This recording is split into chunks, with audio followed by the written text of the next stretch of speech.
प्रधानमंत्री के त्यागपत्र देने या मृत्यु से लोकसभा भंग हो जाती है कि मंत्रिपरिषद भंग होता है। मान के चलिए मोदी जी त्यागपत्र दे देते हैं, क्या सरकार गिर जाएगी? या प्रधानमंत्री जब आएगा तो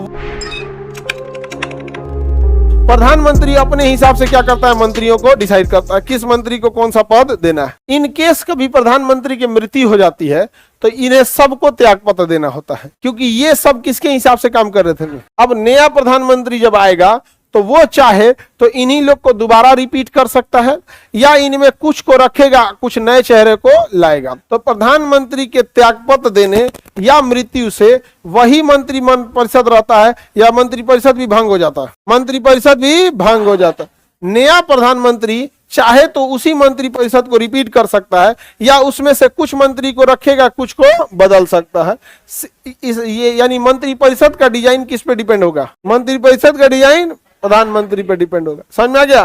तो बताइए, प्रधानमंत्री की मृत्यु से लोकसभा भंग हो जाती है कि मंत्रिपरिषद भंग होता है? लोकसभा का भंग होगा। लोकसभा का तो चुनाव कितने साल पे होगा? 5 साल पे। वो का लिए भंग होने वाला है, वो तो चुनाव नहीं होगा। तो प्रधानमंत्री के मृत्यु के बाद क्या चुनाव होता है? नहीं। का लिए चुनाव होगा? बेवकूफ कहीं का चुनाव का होगा? चुनाव तब तक नहीं हो सकता है जब तक कि लोकसभा में 545 अर्थात बहुमत के लिए 273 सीटों से कम नहीं हो जाता है। 273 सीटों से कम नहीं हो जाता है।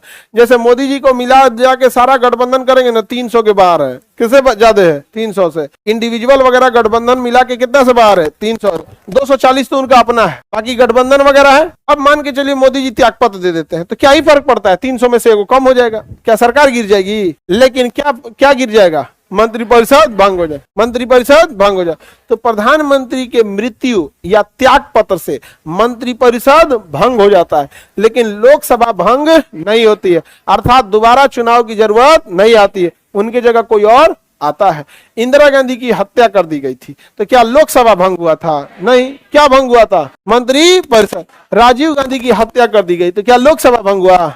क्या हुआ? मंत्रिपरिषद। लोकसभा तभी भंग होगा जब बहुमत न हो पाए। क्या ना हो पाए? बहुमत न हो पाए। अगर बहुमत नहीं होगा तो, अगर बहुमत डाउन हुआ तो तब चुनाव होगा। तो लोकसभा एक ही शर्त पे भंग होगी, कब? जब बहुमत समाप्त हो जाए तब। किसी को दिक्कत? बताएंगे। मंत्रिपरिषद किसके प्रति उत्तरदायी है? हाँ, पीएम के, राष्ट्रपति के प्रति। मंत्री किसके प्रति उत्तरदायी है? उत्तरदायी माने जो क्वेश्चन पूछेगा उसी के ना उत्तर दीजिएगा।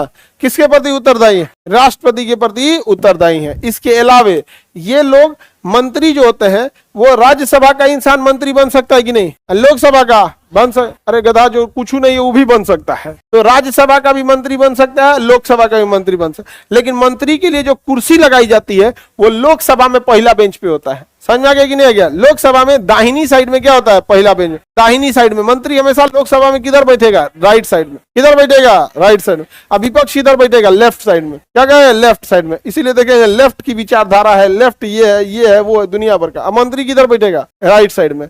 अब बता, राज्यसभा का है तो भी कहां जाके बैठेगा? लोकसभा में। और लोकसभा का है तो भी तो लोकसभा का है तो लोकसभा में बैठेगा ही।